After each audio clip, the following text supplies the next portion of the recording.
Hey, everybody, and welcome to another edition of the Rising Tide Leadership Podcast, where we simplify the complexities of your leadership journey. My name is Mo, and I'll be sitting in the host chair today because I have the privilege of sitting down and talking to Mr. Alfredo Borodowski. Alfredo has spent over 30 years working alongside CEOs and high-stakes teams in both the corporate and nonprofit arenas.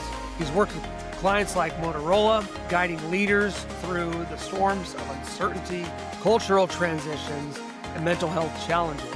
His own comeback from a devastating personal setback to a life built on positive psychology and resilience has put him in the forefront of this leadership equation. Positivity plus purpose equals peak performance. Today, we're going to unpack that framework, and we're going to bring it to you live. Alfredo, welcome to the show. Great. Hi, Mo. It's a pleasure to be here. Yeah, it's good to have you on, Alfredo. Why don't you take my audience through a little bit of your story, where you came from, some of the difficulties, the challenges, and the wins in your own life that have brought you to where you are today. Okay. I am from Argentina, from Buenos Aires. That's where the accent comes from. But I've been in the States for over 30 years. I'm fully American. I got to Buenos Aires, my city of birth, every year. Actually, I would say, Mo, that half of my work is here in the States and half is in Latin America. My clients are from both. I go specifically in Chile, Argentina, and Uruguay. But, you know, I have a story to tell, which I think is interesting. I used to be a rabbi, and very prestigious one. I was a rabbi of one of the most prestigious congregations in America, in Westchester, New York. I had as congregants CEOs from Prime Media, MetLife. I had half of Wall Street, senior partners from the top firms in New York, and I was on top of the world. I also was the head of the foundation, and I had an office in Manhattan facing the Central Park. Imagine coming from Argentina, middle class, I super made it, okay? I was proud, and I didn't I didn't think about positivity or positive psychology. Why? Because I was it. I was positivity. I was living the life of the positive. I never thought about it. It was natural to me until everything collapsed on one morning, June 19th of 2013, when I was arrested. I was arrested for impersonating a police officer. A congregant of mine gave me one of those badges, shields, friend and family shields, and told me, Rabbi, with this you will have no problems. That's where the problems began. By the way, those badges should be illegal, because why do you give it to your friends and family? We are all equal under the law unless you have that little replica of the badge. And I was manic, Mo, and I didn't know it. And I was wrongly medicated. They gave me an antidepressive. I was manic and with a badge, and it went into full grandiosity, mania, and I went through the highways of New York trying to bring order out of chaos to the world. Until I showed the badge to a young lady. She made a phone call, and 2 minutes later, I had 3 patrols behind me. Later on, I looked for her name on a restraining order she had against me. I Googled her, and I saw a picture. She was getting married, and I looked closely to the picture. And you know who she was getting married to? The policeman that arrested me. Wow. Then, then I was hospitalized, diagnosed bipolar, fired from my job. And because I was a rabbi from Westchester, the press had made a circus about me, and they called me the Road Rage Rabbi. And I was on front pages of newspapers from Japan to Ireland. I never touched anybody, no violence, but, it was a good, topic. Yeah. And I went into deep depression for 8 months. I have all the court cases, deep depression, unable to move, obscurity, darkness, until one morning, Mo, I felt an energy. I went upstairs to my study, and I found on my desk something I do not recall putting there. A file, a yellow folder, and I opened it, and I saw something that changed my life. I saw the results of a test on positive psychology I had taken a few years before, and I read my 5 top strengths: creativity, love of learning, curiosity, perseverance, and bravery. And something more turned inside of me. I said, Alfredo, you forgot who you are. A month later, I was back to school. I was 53. to become a social worker with depression and court cases. I went through school. And when I finished, I said, I must dedicate my life to give people the gift of knowing their 5 top strengths. And that's the way I got into positive psychology. Wow. I mean, that is I've never heard that story. I've heard a lot of stories, so that's a new one for me. Alfredo, how did your experience with deep depression influence the way that you think about leadership today? Well, look at the studies. Depression is rampant on the workplace. There is an epidemic of depression. Likely, most people at your workplace are depressed, some kind of depression, mild, severe, up and down, but depression is the second leading cause for absenteeism in the workplace. The second leading cause. And with the new technology, with the AI, is becoming even worse because we are getting into situations where people feel replaced, insecure, tremendous anxiety and uncertainty. Then depression is on the rise, like I never seen before. I speak with leaders, it's a big issue. They are caught between the need to increase technology and the human cost. And they do not know how to balance that process, how to manage and transition. It's a big issue. And the application of strengths and positive psychology is effectively proven scientifically one of the ways to keep human resilience and peak performance through basically uncertainty and anxiety. You know, there's a lot of leaders who try to push through and they don't address personal struggles. They try to put it out of their minds. What would you say to those who see vulnerability as a weakness? It's interesting because I am not on the vulnerable kind of path. I am a strength-based positive psychologist. Then 7 out of 10 people in America, we know this from studies, 7 out of 10 do not know their top strengths of positive psychology.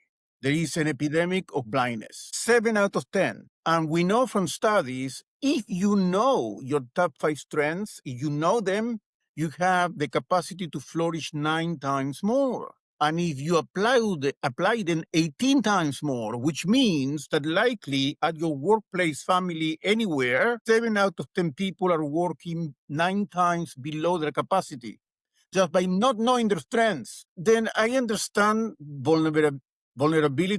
I think that more than vulnerability, what we are seeing is lack of potential by ignorance of strengths. That's what my issue is about. And actually, paradoxically, once you know your strengths, you are more vulnerable in terms that you are more humble, you are more authentic, motivated, okay, and your entire mood and approach changes for the best on all areas. But I tell you, people ask me, Alfredo, what's your job?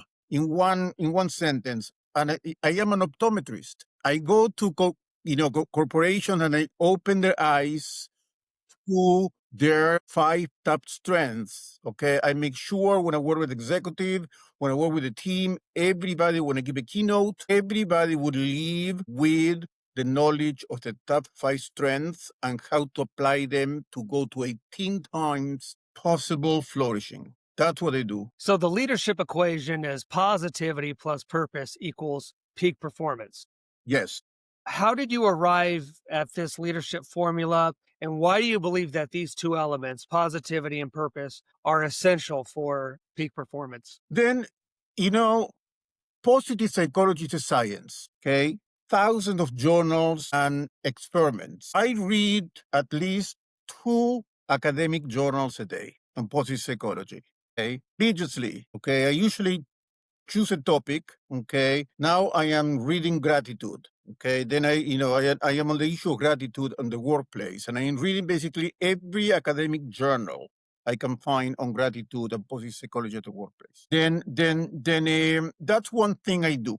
Okay, I am grounded on science. Okay, and then the other is experience. I've been for 30 years working on the trenches. I am not a scientist in terms of conducting experiments and writing journals. I am a translator. I bring all that body of knowledge, which is missing from the corporate world, and I bring it to the corporate world. Then I began working with strength as a positive psychology person based on how they changed my life. And I saw the results, and they're so immediate. I give a workshop of 2 hours. And what we do at the end of the workshop, we work on a case, on a challenge that the company is having, the team is having, and you already see how they get to better results only knowing their strengths in 2 hours. It's opening the eyes. Okay, that's it.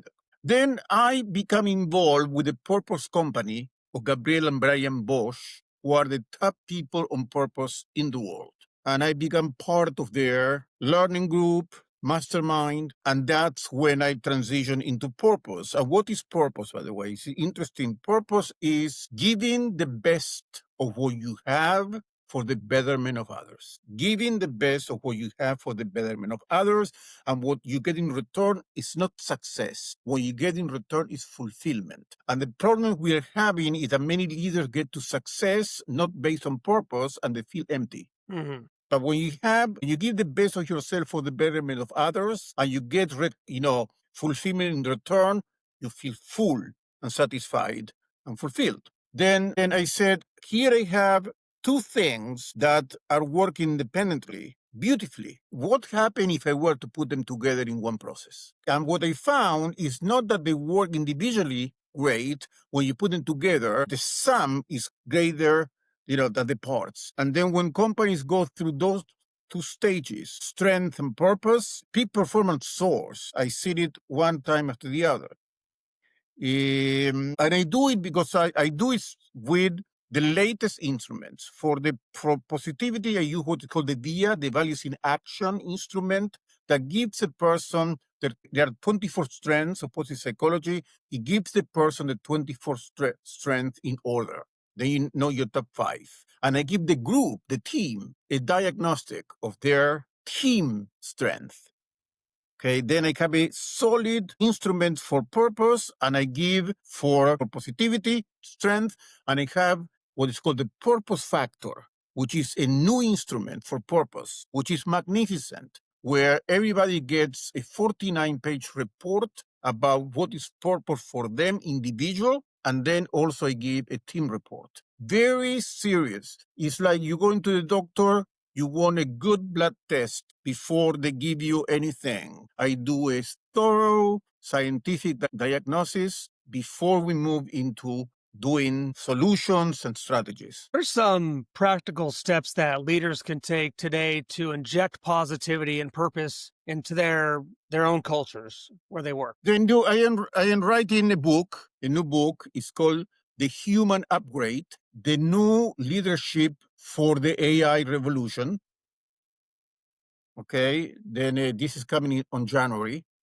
Then and it's coming through the John Maxwell label. For those, there are people listening, they know who John Maxwell is. Then it's coming, my book is coming through the label, and it's on what we've been talking about, the challenge of AI and which kind of leadership we need. It's a very much different leadership from the one we knew 2 years ago. There's a revolution going on. Then I am writing now the chapter on gratitude, which I mentioned and read a lot. And one of the fascinating thing I found, which is that what we know from studies that about gratitude is when you give gratitude, not only how. And what studies show that gratitude works best when you give it before you ask something to do something, rather when you give it after the person does the thing. We usually think about gratitude as a reward. I ask you to do something, or you done something for me, and then I am grateful to you. Right. It's almost a payback. It's almost like a recognition. What we know from studies today is that when you tell somebody, I know that you're going to do something difficult, and I am grateful to you right now that you are going to put the effort to do it, the motivation and the commitment of the person goes up 25%. Wow. Because you are giving them trust before, and it's not about doing something for me, it's about appreciating your effort. Then there are little things when I work with leaders like that, little strategies, okay? They're called micro interventions. The little micro interventions, like when do you say thank you, that change the entire culture of the company and the team. And then on little things that you do, which we know today scientifically had tremendous impact. Alfredo, when talking about culture and trust, you emphasize the power of trust in leadership. How do you help leaders build trust that lasts? Trust will increase proportionally to the investment you make in people. And people ask me sometimes if I can't tell them in one sentence what's the key process to gain trust and basically gain everything else at companies. And I have a phrase: we must move from fixing to nourishing. And by the way, that's the phrase for which I am known most. When I go to podcasts and I go to companies, I teach them positivity plus purpose equal peak performance. The one that they all remember is this one, for example, okay? Because you know why? Because everybody is suffering from this, that somebody else is trying to fix you. It happened with your parents, it went school, friends, job. And it happened with the quarterly review, happened with managers, we need to fix things. And the key to good leadership is nourishing. It sounds so simple, but I don't see it so much on the field.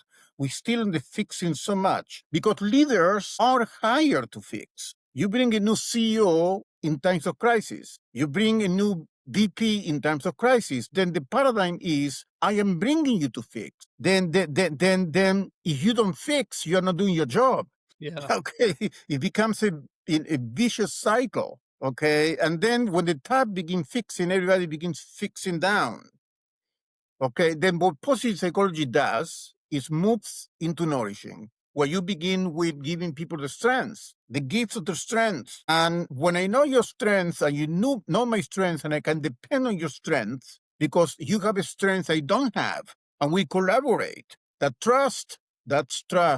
Trust is knowing that the person next to me is proud of their strengths, which are different of mine, and we team up together to get the best results. And that's, and again, this happens on a workshop sometimes. That's the magic. It's not a 6 month process. These are micro interventions, things that are very punctual, to the point, with results. So, as leaders, if we want to move from fixing to nourishing, which, by the way, you need to put on a coffee mug and give those out at all of your seminars, that would be incredible. With this, a picture of Alfredo on it. So every morning they could think, I need to stop fixing my people and start nourishing them. But if we want to go from fixing to nourishing, how does that connection between nourishing our people, building trust over a long period of time, turn into sustainable growth? Well, when I go to work with teams and corporations, I always leave them with a sustainability plan.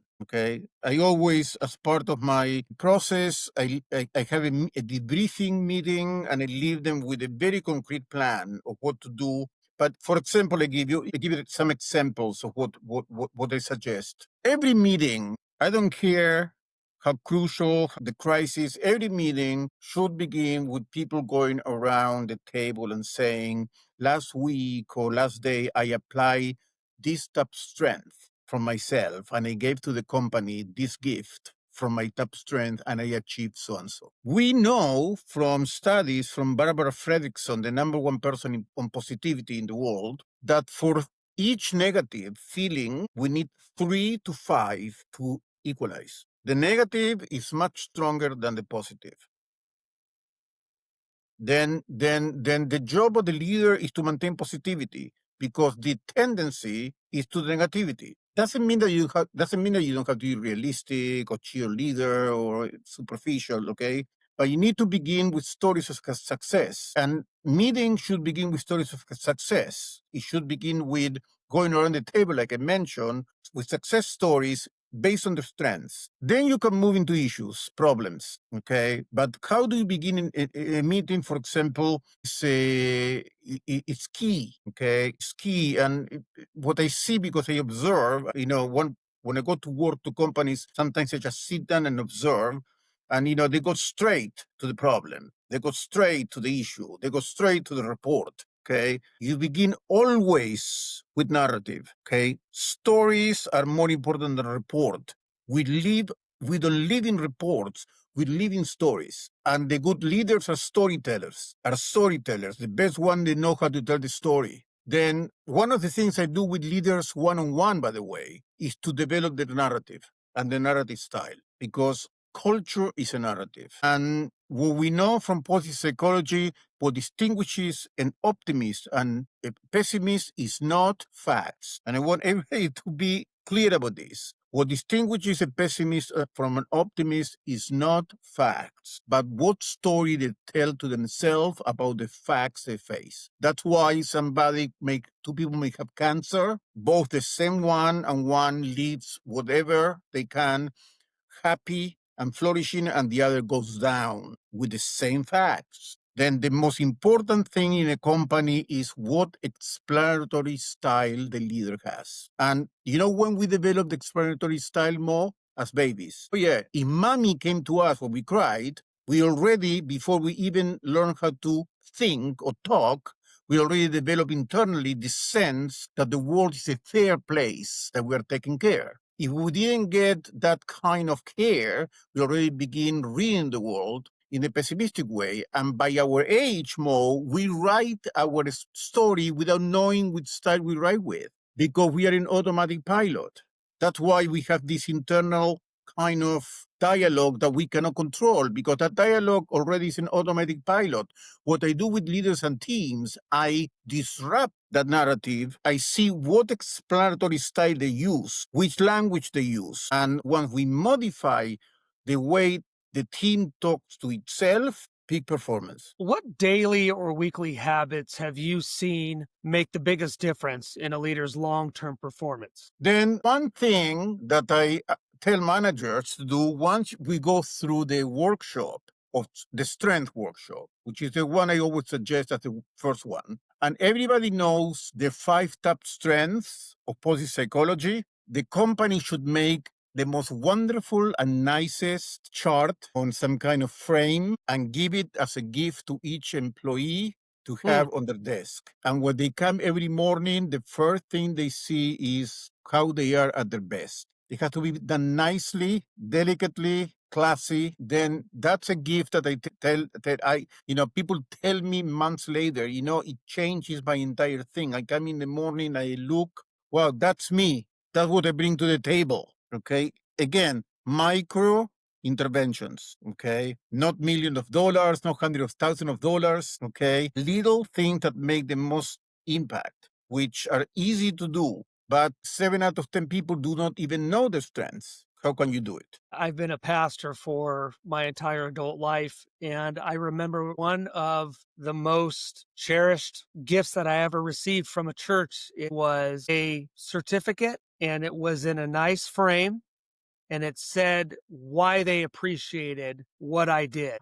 Well, imagine when you give somebody the gift that the company give you the gift. This is you. And we Yes. appreciate you for your top strengths. Now, I work a lot on reviews.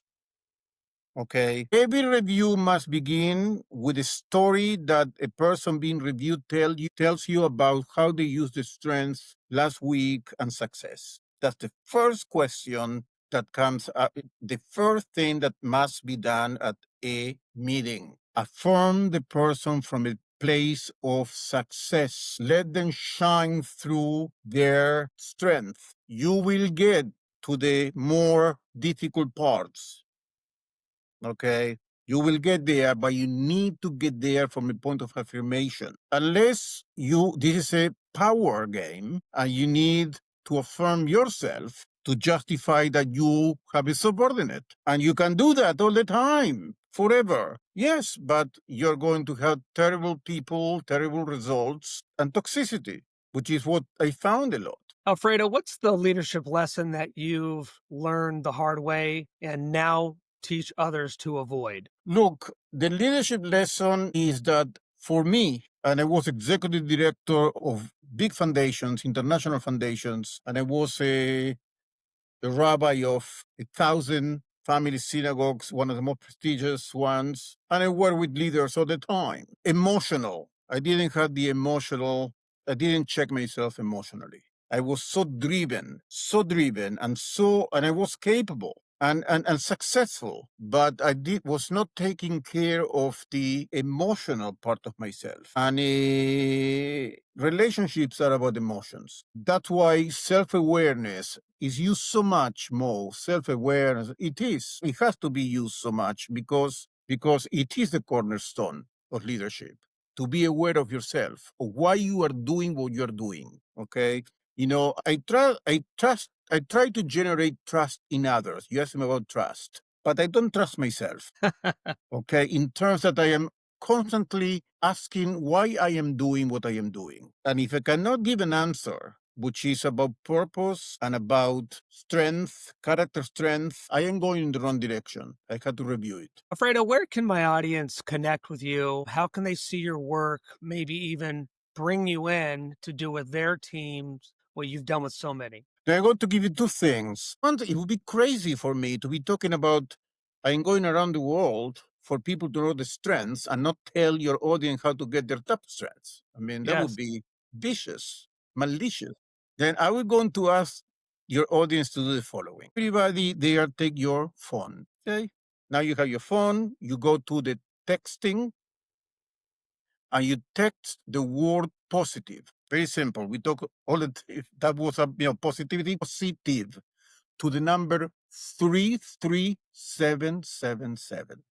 Then positive to 33777, and you're going to receive the 24 strengths of positive psychology, a couple of questions about how to find your top 5, and a couple of applications. Very simple, positive 33777. There is also there a calendar where you can set a meeting with me if you want to talk about bringing me in or questions. There are some people who love websites and want to see my workshops and want to see all I do and my book and, the topics I talk about, then go to Positive again, very simple, Positive AB, altogether, Positive AB, Alfredo Borodowski.com, positiveab.com, and you're going to find all my work. And look, I love to talk with people. Then also, by the way, LinkedIn, I am a super LinkedIn person. You want to contact me on LinkedIn, I will reply yes and immediately engage in dialogue. My guest today has been Alfredo Borodowski, and his leadership equation, positivity plus purpose equals peak performance,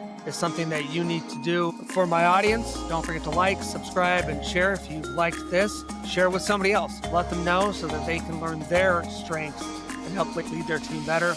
Make sure you sign up for our monthly newsletter. It's free. Alfredo, thanks again for coming on. I look forward to having you on again in January when your new book comes out. Thank you, Mo, and great questions. I feel at home. Thanks a lot, sir. We'll see you.